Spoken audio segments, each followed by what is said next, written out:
Welcome, everyone. I'm Robin Smith, the founder of the Healthy Relationships Facebook group, and I'm here tonight to discuss trauma and how it impacts our bodies, our brains, how we then cope in relationships, in work, and society.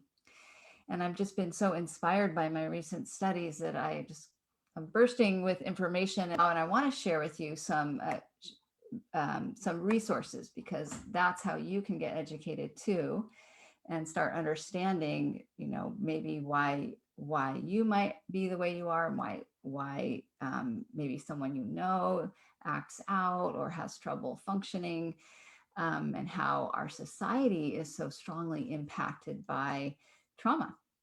And there is a lot going on to change that. And that's what's so exciting to me, is that there's so much more understanding about how trauma impacts our culture, our lives, our kids, especially how that affects who we are as adults. And so that is beginning to change with more we get this information out there. So I just feel like it's so important that we educate as many people as possible and make big and lasting changes for everyone, so we can shift how we're raising our kids, so we can have healthier families, happier relationships, and kids can do better in school and stay out of prison and addiction and drugs and all that, which is often caused by trauma at the source. So my first resource for you is a wonderful movie, an incredibly well done film that showcases Gabor Mate, the medical doctor, and his work in the field of addiction and trauma. And he's worked with psychedelics. He's supported a lot of different communities in healing trauma, and his work is incredible. And the movie is called Wisdom of Trauma. And if you go to wisdomoftrauma.com, you can register to get access to the movie through the weekend.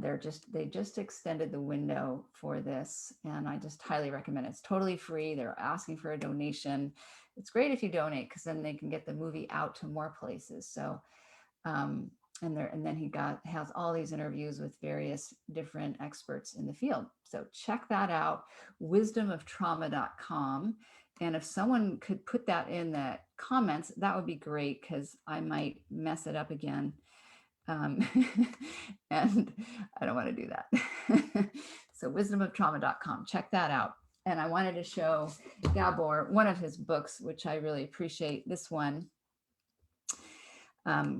which is called When the Body Says No. And in it, he's making a direct correlation between trauma and the amount of trauma you've had and your likelihood to have to deal with a chronic infection or disease, including cancer and diabetes and leukemia and just a whole host of issues. So trauma impacts our lives in a big way, and that's why we need to start making a difference and understanding that. So another resource I want to share with you is this incredible book, really well done. Also, I'm just going to show you a picture of it, if I can. Okay, can you see that? I listened to it. It's called What Happened to You. Anyway, look that up. What Happened to You? Oprah Winfrey, you know her, Oprah, and then this incredible researcher, psychiatrist, Bruce Perry, who's done a lot of research in the field of trauma, together wrote the book. And on the audio, they're both speaking. So it's really nice to hear their voices and their conversation. Highly recommend that. And it's covers some similar territory to the movie, and goes, there's a lot more depth in the book. So it's a great way to understand how you might be impacted, or people that or just our society as a whole might be impacted by trauma on many levels. So check that out. And let's see if I can find you in the Facebook group to see what you might have to say. Thanks for the post, Leni. Great. And glad you guys are here. Thanks for being here. And whoever else is here, thank you. So let me know if you have questions along the way. I love hearing from you, and let me know where you're listening from. That's always fun. And let's continue. So here's the gist. is that, gosh, it's so hard to encapsulate this. That's why I'm having trouble organizing myself. But as I've spoken to before, there are so many types of trauma, so many ways that we can experience trauma, from what we call relational trauma, which means it happens inside of a relationship, which is super common when you're not treated well by a parent, a caregiver, a sibling, an extended family member, a teacher, a priest. When something happens to you that harms you, it's traumatizing. And I love one of the ways that Gabor describes trauma, and he says, let's see if I can find that. I don't know where I put it. Let's see. Something like trauma is it's not defined by what happens to you. So it's not the event itself. It's defined by how you respond to the event. So it's really very individual. And that's important to understand, because the same people having two different people having the same experience are going to respond in different ways based on how their nervous system, their body, their brains are organized. So a great example of that is two people in a minor fender bender. I've mentioned this before. Two people in a fender bender accident. One, and neither of them are hurt, but they both, suffered the incident. One person sort of brushes it off, is totally fine, goes about their life. And the other person is really affected by it, and they're having a hard time focusing. They're feeling they have these outbursts of emotions. They're feeling agitated in their system. Maybe they can't sleep. So what do you make of that? Why would two people with the same event have a different experience? Well, it's based on their nervous system and what happened to them. So when you've had early trauma in your life, it affects your wiring in your brain and in your nervous system. It affects how you see the world, how you see yourself, how you respond to relationships, and how you respond to life. And one of the things that can happen when you've had especially kind of bigger, more impactful types of trauma is that your nervous system can be highly activated. So you can experience a kind of hypervigilance where you're on alert a lot. And so you're already kind of tense and agitated in your system. And so if another event happens, it's just like, adding one more straw. It's like that straw that broke the camel's back, right? Even if it's just a tiny event, seemingly tiny, fender bender, it can really, just put your system on overload if you've already had too much to deal with in your system already. Hope I'm making sense. So there's this study that you should know about if you haven't heard about it, called the ACEs study.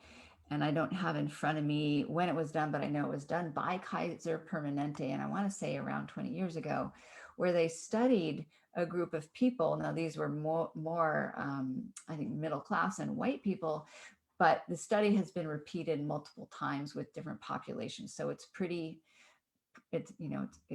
clear that it has an effect. And basically, ACE stands for Adverse Childhood Experiences. And the original study listed 10 basic kinds of experiences that a child might have, that we're looking for correlation. If you had these types of experiences, let's see what happens and how you cope later in life. And so I'm going to list some of that. And I'm getting this from a source I want you to know about also. And I'm going to see if I can find that, because I pulled up a lot of, here it is. Okay, so you can find this all over the internet, but this is the Compassion Prison Project, which is an organization that I donate to. I feel really strongly about this. Love the work they're doing in the world. And anyway, they have some stats about the ACE study. Let me see if I can find our comment window and stick it in there. Okay, so check this page out. Just going to have tons of resources for you guys today, for those of you who want to learn more. But they're talking about the ACE study on this page. And what they're saying, they're showing is that in prison population compared to the non-prison population. So here's one aspect of it. 64% of the US population has at least one ACE, one category of an adverse childhood experience. And I'll tell you what those categories are in a moment. And then they have about 16% has at least 4 ACEs. Compare that to people who are imprisoned. 97% compared to 64% have at least one ACE. And get this, 78% compared to 16% have at least 4 ACEs. So the more high you rank on the ACE score, the more likely you are to end up in prison. So here's what the ACE scores are, at least the original 10 points that they're looking for. Emotion, these are childhood, remember, adverse childhood experiences. So if you've had these, emotional abuse, physical abuse, sexual abuse, emotional neglect, physical neglect, domestic violence, substance abuse, that would be like around you and your family members, parents living apart, mental illness in the family, and a family member incarcerated. So you would rate yourself. How many of those have you experienced? The higher you are on that score, and of course, we know now there's a lot more things that can happen to you that can affect, how you function in the world. But the higher your ACE score, the more struggles you're going to have, the more difficult it is to cope, to thrive in society. So, my big mission, as I've talked about before, is to, do what we can to lower the ACEs here, to have less people suffering from abuse, from neglect, from addiction, all that stuff. So it starts, I think, wherever it starts, really. But the more we can heal the adults, the better parents they're going to be, and the healthier children they're going to raise, and so on. And I also think a big part of this is dealing with the kind of epidemic of poverty in our nation and in our world, because when there's poverty, there's a lot more ACEs. And when there's racial discrimination, the people who are discriminated against have more ACEs. They suffer more because they're more likely to have poverty. They're more likely to experience, difficulty in the workplace and at school. So it just all, piles on. Let's see if you are having comments about that. Hey, good to see you, Greta and Nalini. I think Kathy was here. So hi, everybody. Okay, so continuing. So I wanted to just mention a little bit about that book I mentioned, the What Happened to You book. They did such a great job with this. Please read it or listen to it. Might be even better. I really like that. What happened to you? It's such a great question. And I want to just take a detour for a moment and say that question is starting to be asked. We have in California, so cool, a Surgeon General of the state. That's a new thing within the last, I think, few years. And she's a Black woman. How awesome is that? So getting a Black woman in power and who understands racial discrimination and childhood trauma. She's a medical doctor, and she is looking at childhood trauma, and she's looking at the ACEs scores, and she is trying to make a shift in how children are taught in school and how teachers and the school system starts to understand that childhood trauma is impacting our kids and how they're performing in school. So the what happened to you question is key, because usually the question has been, what's wrong with you? Why are you acting that way? What's your problem? Get your act together. You're a screw up, pay attention, and all that we might say to a child who can't control their body, who can't control their mind, and is basically trying to cope oftentimes with a really difficult family situation, home situation. So when a child is acting out, it's super likely that they are dealing with a troublesome home situation. And so many educators don't get that. And doctors and, people who work with kids don't understand that. And it's really time that that changes so we can transform how we're treating kids. And the more we can treat them with understanding and compassion and ask the right question, which is, what happened to you? What's going on at home? What could be causing this? What we are terming and diagnosing as ADHD is actually often not a learning problem that's based on, just an inability to focus. It's based in trauma. It's based in this child not being able to focus because their nervous system is so agitated from their home situation, their home environment, or maybe they're homeless. Maybe they don't have enough food. Maybe their parents are fighting all the time. Maybe their parents are drinking. Maybe they're not getting enough support at home. You don't know what's going on. And so that's why that question is so important to start asking to children and to adults as well. So let me see what you have to say and let me know if you have any responses or questions to that. I want to go back to that page that I gave you in the chat because it's just shocking what people are dealing with. And, I just really want to be a part of the change here.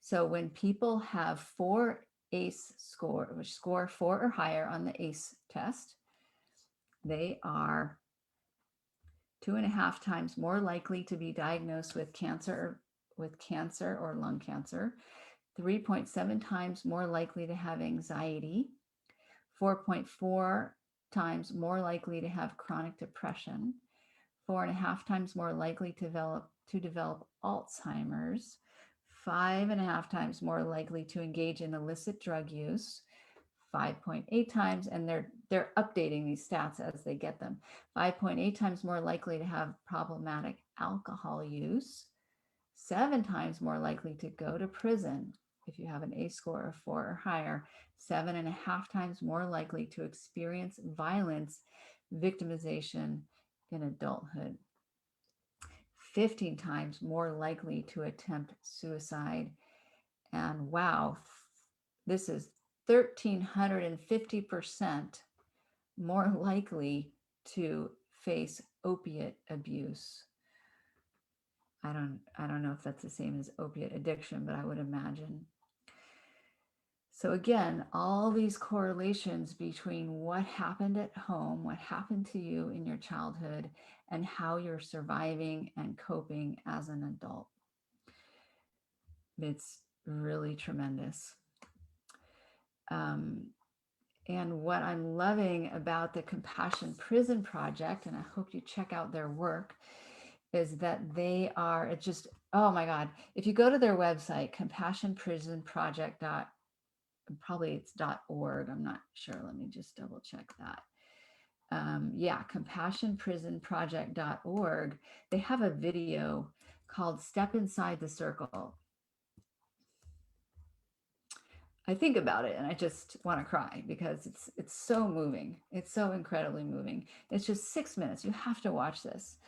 And the movie shows it's men, a men's ward in prison, and how many of them have suffered from several ACE situations, and how so many of them, if you imagine what it might be like to be a man in prison, that they probably don't talk about this type of thing together, right? It's all about survival of the fittest and, show that you're in power and you've got your shit together and, and don't be vulnerable.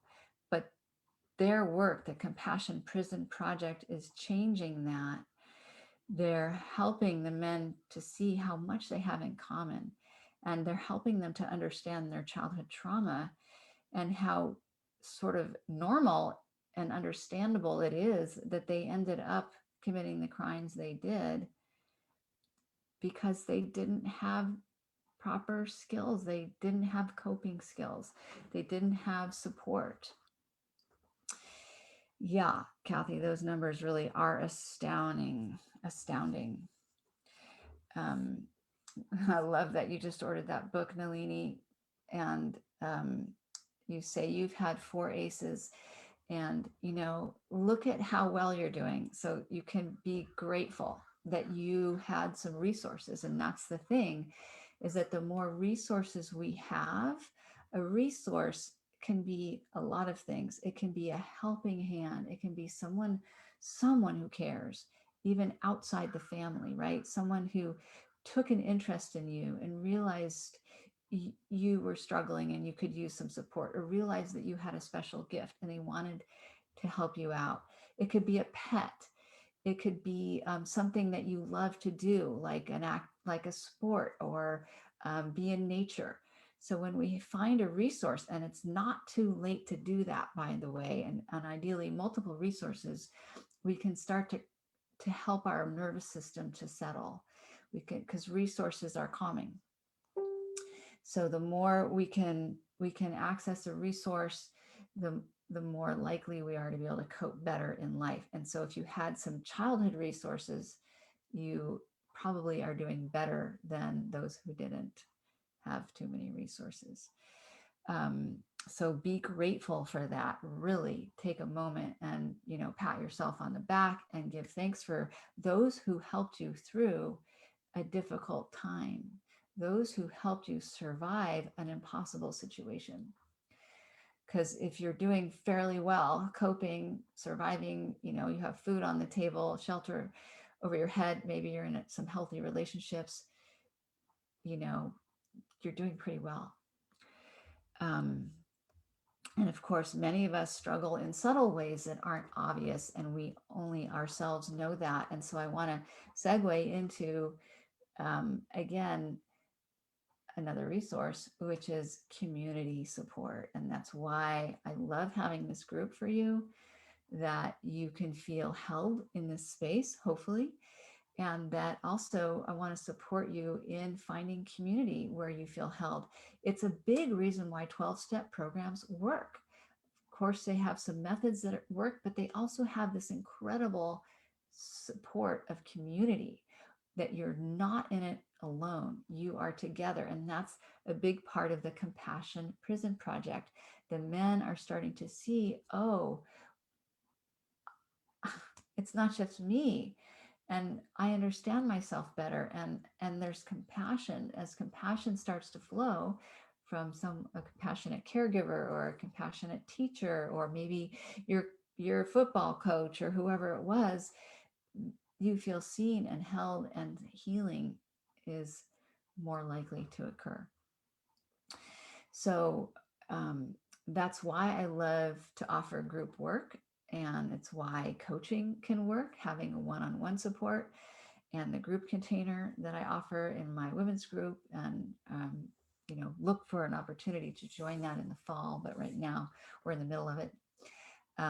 But I want to just help you to see how important that is. So if you isolate yourself, if you withdraw, if you, and especially we're likely to do that when we feel broken, when we feel like there's something wrong with me, when we feel unlovable, we're likely to isolate.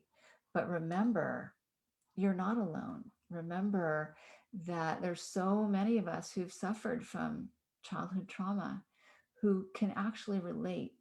And for me, that was a huge part of my healing, and why I offer the groups that I offer is because I was isolating from friends. I was telling myself there's something wrong with me. People don't like me. I'm a bad person.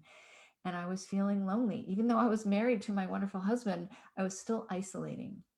And as soon as I realized that, and how important it was for me to grow community, when I signed up, as many of you have heard, I did a 2-year training in relationship coaching and healing my own relationships.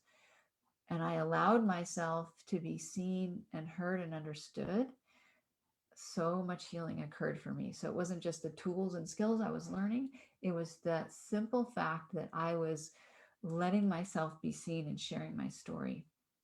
And that's why I really encourage that in my group program and here. Share your story, let us know you. And it's like the walls start to melt around you when you do that, if you're doing it in a safe environment, right? If you're doing it in a way that people in where people know how to give you empathy and compassion, and they're not going to judge you and ostracize you, because of course people know how to do that, and they also know how to be compassionate. It was really interesting in the book. I'm just looking at your comments a little bit here. In the book, they talk about how our current cultural, evolution with people on the screen so much of the time, not engaging socially in person. Of course, the pandemic didn't help that at all. That people are becoming less compassionate. That really concerns me. And we see that on social media, how people are so easily able to just be rude and mean and harsh to one another. And that's a real problem, right? Because if we lose our ability to be compassionate, we lose our ability to feel seen and to heal with each other. So this has to change. So I love this this other, let's see if I can find this other definition of trauma. Again, I took so many notes, and I was like getting ready for this talk and feeling so inspired, and just like talking into my phone, and then I just wasn't able to organize. I didn't give myself enough time to organize it, really. But anyway, let's see if I can find those notes. Oh, I know where they are. Oh yeah, I've got a lot of notes from the movie and some of the interviews. And here's what I wanted to share, is that I found, here's the quote I meant to share before from Gabor Mate. He says, trauma is not what happens to you. Trauma is what happens inside of you as a result of what happened to you. So I've already kind of expanded on that, but I wanted to give you that exact quote. And then I want to give you another quote, and I think this one comes from Peter Levine, but it could be Gabor Mate. I didn't write it down when I took it down. Peter Levine is the founder of the somatic experiencing work that really helps people who've experienced shock trauma, like an accident, a fall, a surgery, rape, an attack, something big that happened that's like a one-time event. And I'm actually in a training for that right now, learning a lot about this. But he says trauma is not just what happens to us, but what we hold inside in the absence of an empathic other. I'm going to say that again. Trauma is not just what happens to us, same thing that Gabor Mate says, but what we hold inside in the absence of an empathic other. So he really is pointing to how essential it can be, there it is, to have that empathic other, which is what I was just speaking to, the importance of compassion, not only for yourself, but from others towards you and from you towards others.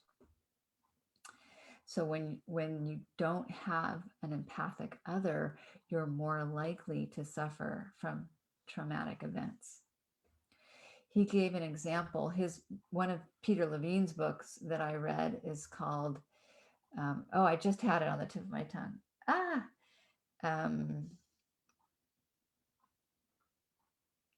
It'll come to me. Anyway, in that book, he starts out sharing about an experience that he had. He's already a trauma researcher and educator many years into that. And then he gets hit by a car. He has his own traumatic event, and his body is hit by the car, not his car. So it's intense. And he goes flying, and he's on the pavement, and he's, in shock. And he says that, and he's out of his body, that's what we do. That's one of our coping mechanisms, is to leave the body. And so just an aside note, that if you've done that, that's a coping strategy. So it's nothing that you should feel ashamed about if you weren't able to like stay embodied. It's totally normal and a healthy response. But anyway, what he says is a woman, I think she was actually a nurse, saw it, came over to him. He's lying on the middle of the street or something, and she holds his hand. And he said, that brought me back into my body. And it was because of her that I think I was able to get back online and work with the traumatic experience, because he knew what to do for himself, but he couldn't because it was out of his body. And so that's his, how informed he is about that from his own experience, how an empathic other makes a big difference. And that's, such a huge part of having a counselor or a therapist or a coach, someone who's holding space for you and knows how to hold an empathic space for you, is a big part of the healing. So I took a lot of notes from the book, and I'll share a couple more. Let's see. They talk about the brain a lot in the book, what happened to you, so you can understand, why it may have been hard to function. So here's what he says. This is not maybe so much about the brain, but he says, this is more about connection. He says, in determining someone's, this is Bruce Perry, the author, co-author of the book, What Happened to You. He says, in determining someone's current mental health, the history of their child relational health, that means the relationships in childhood, the history of their child relational health, their connectedness, is as important as, if not more important, than their history of adversity. So let's take that in for a sec. He is pointing to exactly what I've just spoken to, which is that empathic other. If your child relationships weren't empathic, if you didn't feel connected, then that's going to affect your current mental health even more than your ACE score. That's what he's saying. Your connectedness. And that's why it's such a shame that if you have undergone trauma, or especially as a child, if you kept it to yourself, if you isolated, and of course you may have been threatened, don't tell anybody. But the sad, very sad part of that is the isolation that you experience, the aloneness, the feeling so alone in your pain. You're disconnecting. And so it's so important to be able to share your story, to let others know what happened to you, so you can feel connected and receive empathy from a compassionate other, an empathic other. He says, the brain is continually scanning the social environment for signals if you do or don't belong. This is anybody's brain. When a person gets the signals that they belong, their stress response systems quiet down, telling them that they're safe. They feel regulated and rewarded. But when they get cues that they don't belong, their stress response systems are activated. And these cues are our default response to anyone we don't know. Anyone we don't know, especially if they don't have the attributes of our familiar group. We view this person as a potential threat. This is so unconscious for most of us. But even when they study babies, babies are pretty, they're not racist, right? They're pretty neutral, but they're more familiar with their families' look, right? If you're white, you're familiar with white. If you're black, you're familiar with black. And so you see someone who's different, they're unfamiliar, and you're more likely to feel a little scared or threatened by that. And that's what he's pointing to. And they have a great conversation in the book about racism and also about implicit bias. And I really encourage you to check that out. How we all, based on this, have implicit biases that we're unaware of. So you can say, I'm not a racist. I have, friends of different ethnicities, and I don't think badly about different colored skin people and, different religions and all that. But we still are very likely to have these unconscious implicit biases that tell us that person's different. And our social media, but especially our media, especially, say before this recent year when there's been so much more education about systemic racism, but our media has portrayed other races, especially Black people, as predators, as unsafe, as threatening. And so even though we might not consciously agree with that, and we have these implicit messages that come in that teach us this person is likely to harm you. And so you're going to feel more threatened because they look different. So it's really something that we all need to work with, and we can work with. And the first part about that is educating ourselves. But one thing I really appreciated that they point out is it's any new person. So they don't have to be new and different because of skin color. They can just be new to you. They talk about how in the original kind of tribal cultures, we didn't have hundreds and thousands of people that we related to. It was more like 50 to 60 or under 100. So there weren't a lot of new faces all the time. But now, look at, especially if you live in a big city, new faces all the time. And it's exhausting to your nervous system because your nervous system is always looking for, is this person a threat? Are they safe? Am I safe? And that's just part of how we're wired for survival. But it was really, I thought, a very good point that living the way we do now, isolated in nuclear families, away from the tribe, and exposed to so much media and new faces, it affects our nervous systems and how we cope, and it puts us more in that hypervigilant state, especially if we've had more trauma in our lives. Here's another great quote: "Poverty of relationship can disrupt normal development, influence how the brain works, and put you at risk for physical and mental health problems." Poverty of relationship. So again, if you isolate, the more isolated you are, and some people, are isolated because they're ill, because they're disabled, they don't have a lot of access to support, it's really not good. And they're more likely to, it says, it can disrupt their normal development. So that's as a child. And also influence how your brain works and put you at risk for physical or mental health problems. There is research that shows that elderly people who are in community live longer, right, than elderly people who live alone. So there's so much more to share, and I've gone longer than I usually like to go. So thanks to those of you who've hung in there. And, please invite others into our group to share, to be supported, to learn from these trainings. And I am also going to put in, let's see, I had some other links for you. Let me make sure I didn't skip any. Okay, I got the ones I wanted to share, which is the Wisdom of Trauma movie and the Compassion Prison Project. If you feel moved to support them, I would be happy to know about that because I love the work they're doing. Anyway, I'm going to let you know also that I have some openings in my schedule. So if you are wanting support in healing your trauma, that's what I do. I work with women, especially who are struggling in relationships, whose trauma is getting in the way of them having healthy relationships, of having healthy self-esteem, of functioning in the world in the way they'd like.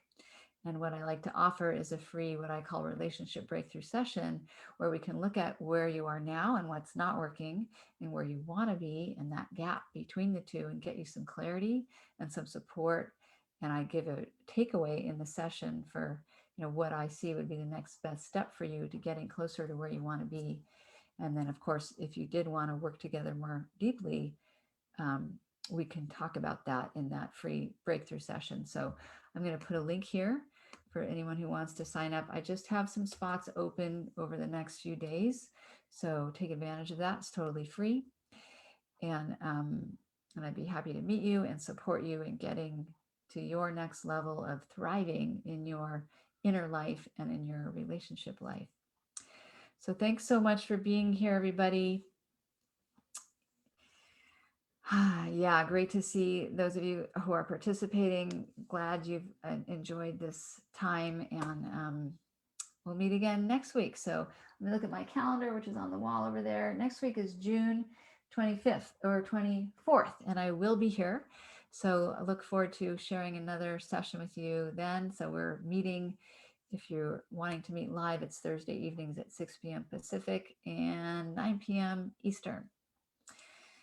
Thanks for joining me, and bye for now.